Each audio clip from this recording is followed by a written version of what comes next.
You cannot begin to imagine in how many ways the world is the opposite of what you have been taught to believe.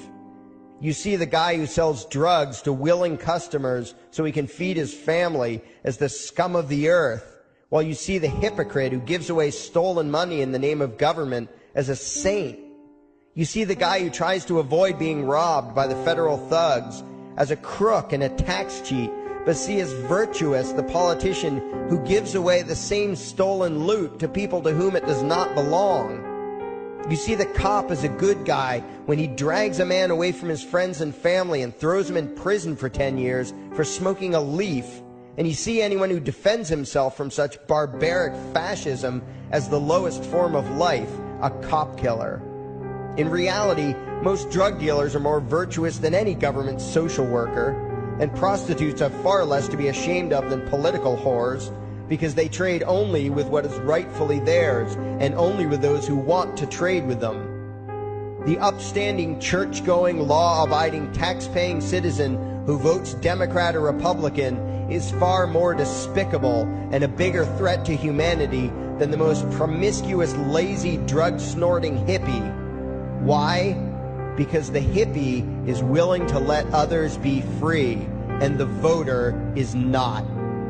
The damage done to society by bad habits and loose morality is nothing compared to the damage done to society by the self-righteous violence committed in the name of the state. You imagine yourselves to be charitable and tolerant when you are nothing of the sort. Even the Nazis had table manners and proper etiquette when they weren't killing people. You think you're good people because you say please and thank you? You think sitting in that big building on Sunday makes you noble and righteous? The difference between you and a common thief is that the thief has the honesty to commit the crime himself, while you whine for government to do your stealing for you.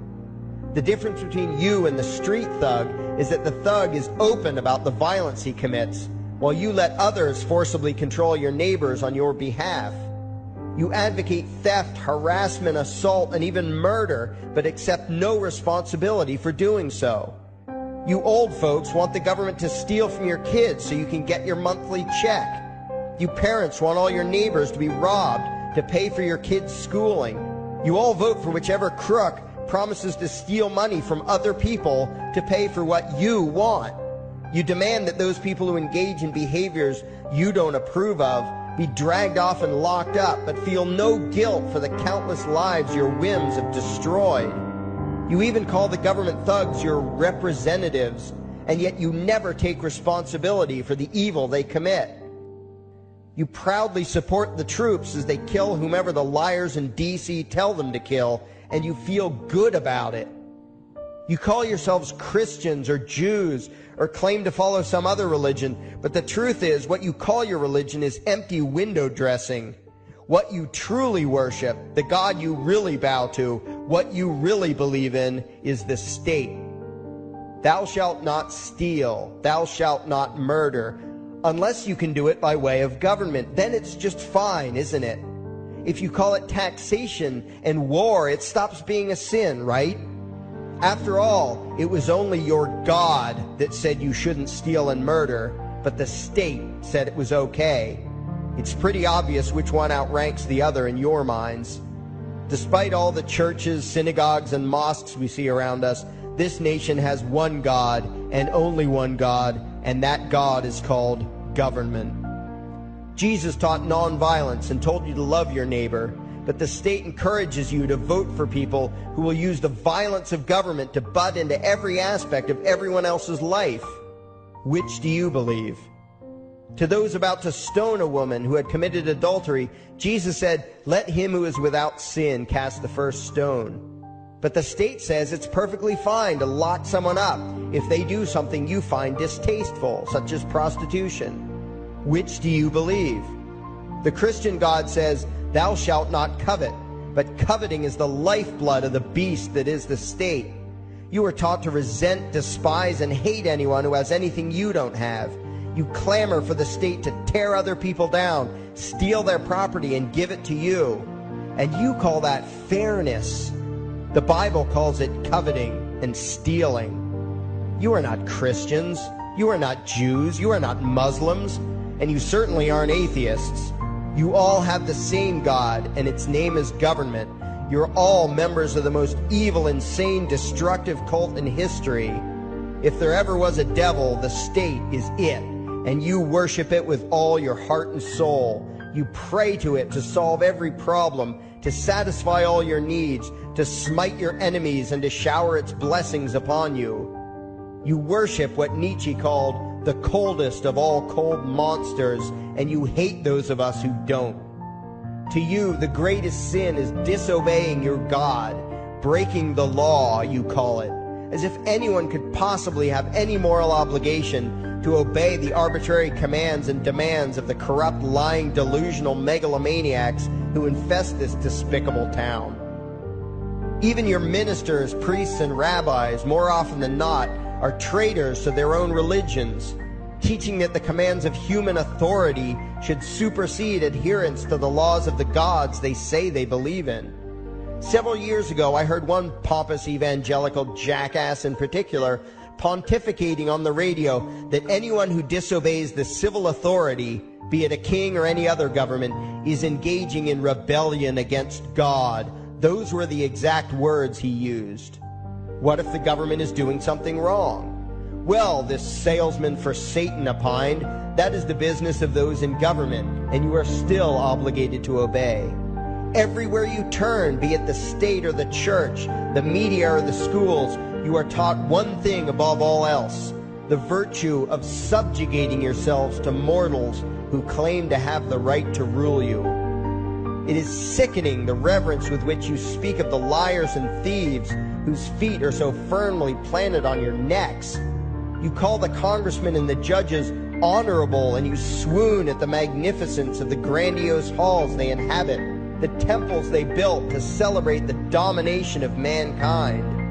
You feel pride at being able to say you once shook a senator's hand or saw the president in person. Ah, yes, the grand deity himself, His Royal Highness, the President of the United States of America. You speak the title as if you're referring to God Almighty.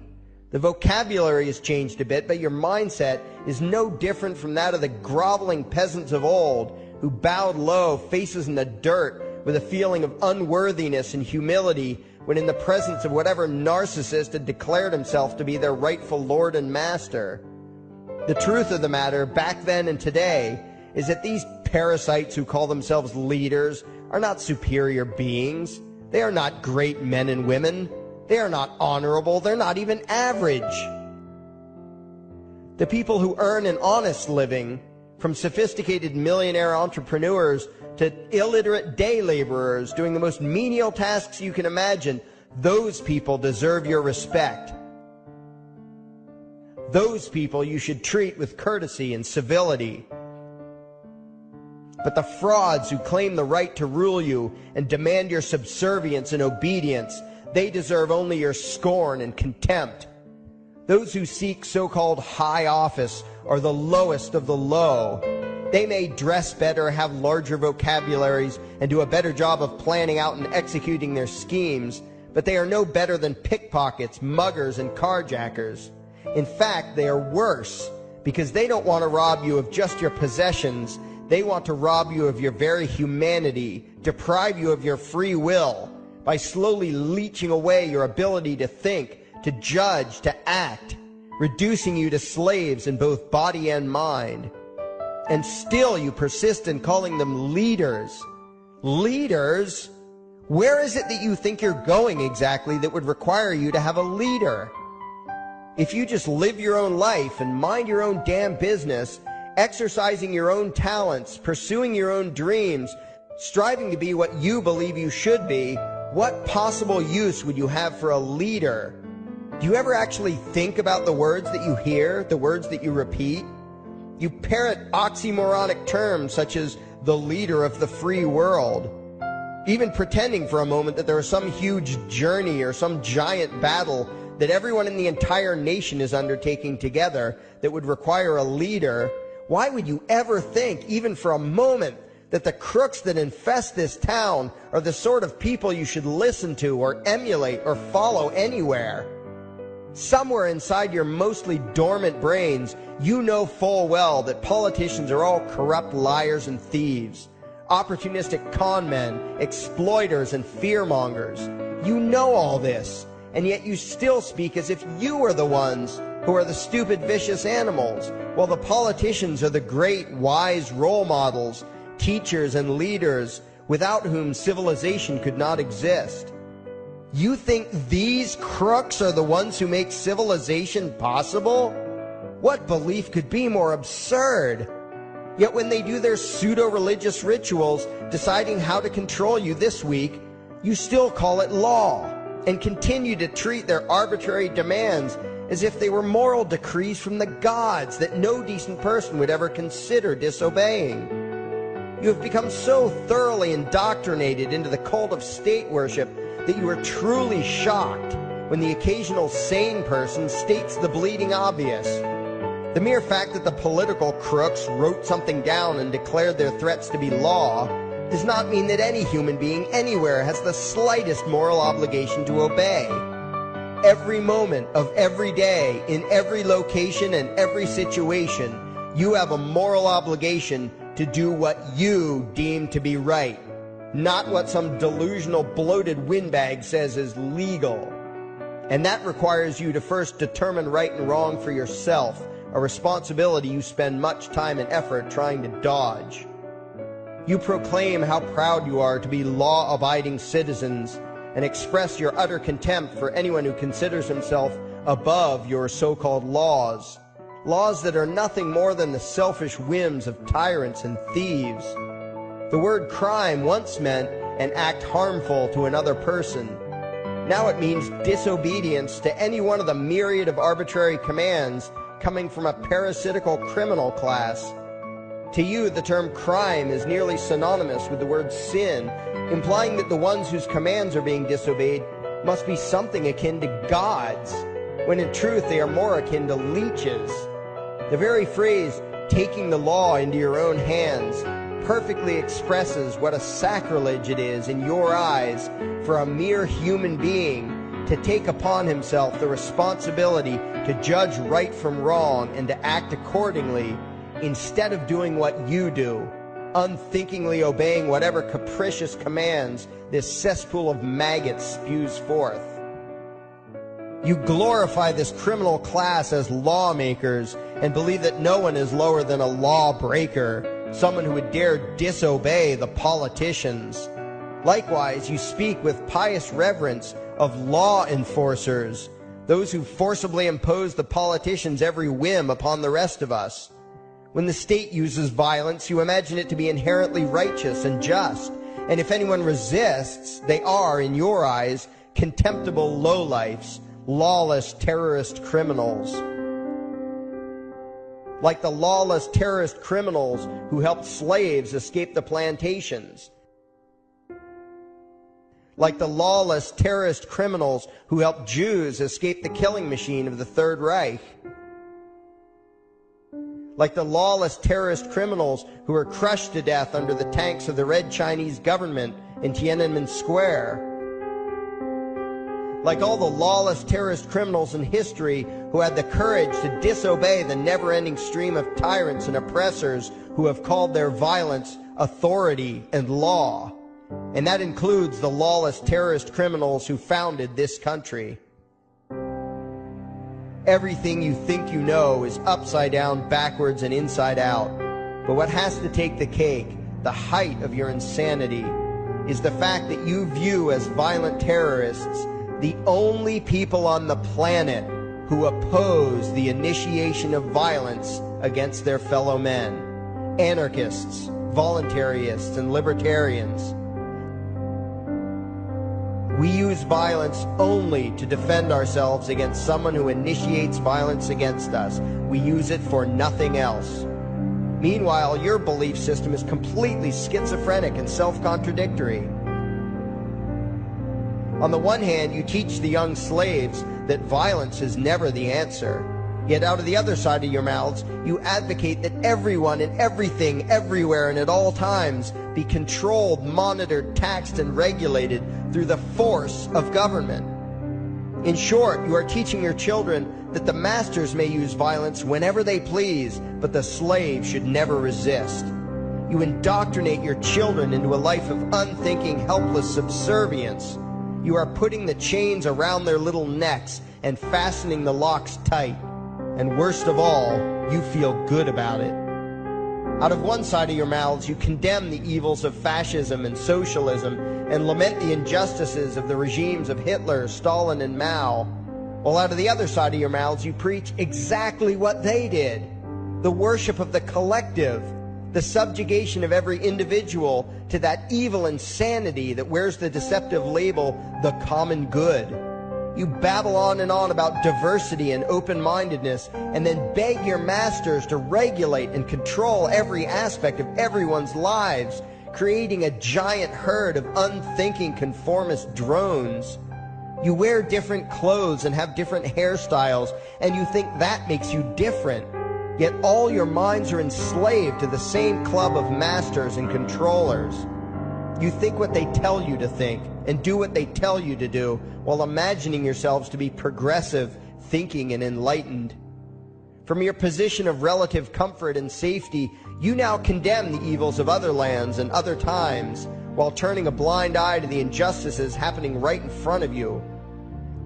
You tell yourself that had you lived in those other places, in those other times, you would have been among those who stood up against oppression and defended the downtrodden. But that is a lie.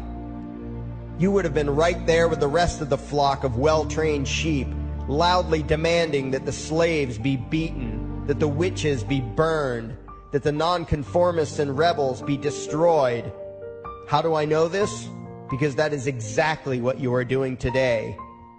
Today's injustices and oppressions are fashionable and popular, and those who resist them, you tell yourselves, are just malcontents and freaks, people whose rights don't matter, people who deserve to be crushed under the boot of authority. Isn't that right? You bunch of spineless, unthinking hypocrites, look in the mirror. Take a good look at what you imagine to be righteous and kind. You are the devil's plaything. The crowds of thousands wildly applauding the speeches of Adolf Hitler, that was you. The mob demanding that Jesus Christ be nailed to the cross, that was you. The white invaders who celebrated the wholesale slaughter of those godless redskins, that was you. The throngs filling the Colosseum, applauding as the Christians were fed to the lions, that was you. Throughout history, the perpetual suffering and injustice occurring on an incomprehensible scale, it was all because of people just like you. The well-trained, thoroughly indoctrinated conformists, the people who do as they're told, who proudly bow to their masters, who follow the crowd, believing what everyone else believes and thinking whatever authority tells them to think. That is you. And your ignorance is not because the truth is not available to you. There have been radicals preaching it for thousands of years. No, you are ignorant because you shun the truth with all your heart and soul. You close your eyes and run away when a hint of reality lands in front of you. You condemn as extremists and fringe kooks those who try to show you the chains you wear because you don't want to be free. You don't even want to be human. Responsibility and reality scare the hell out of you, so you cling tightly to your own enslavement and lash out at any who seek to free you from it. When someone opens the door to your cage, you cower back in the corner and yell, "Close it, close it." Well, some of us are finished with trying to save you. We've wasted enough effort trying to convince you that you should be free. All you ever do is spout back what your masters have taught you, that being free only leads to chaos and destruction, while being obedient and subservient leads to peace and prosperity. There are none so blind as those who will not see. And you nation of sheep, would rather die than see the truth.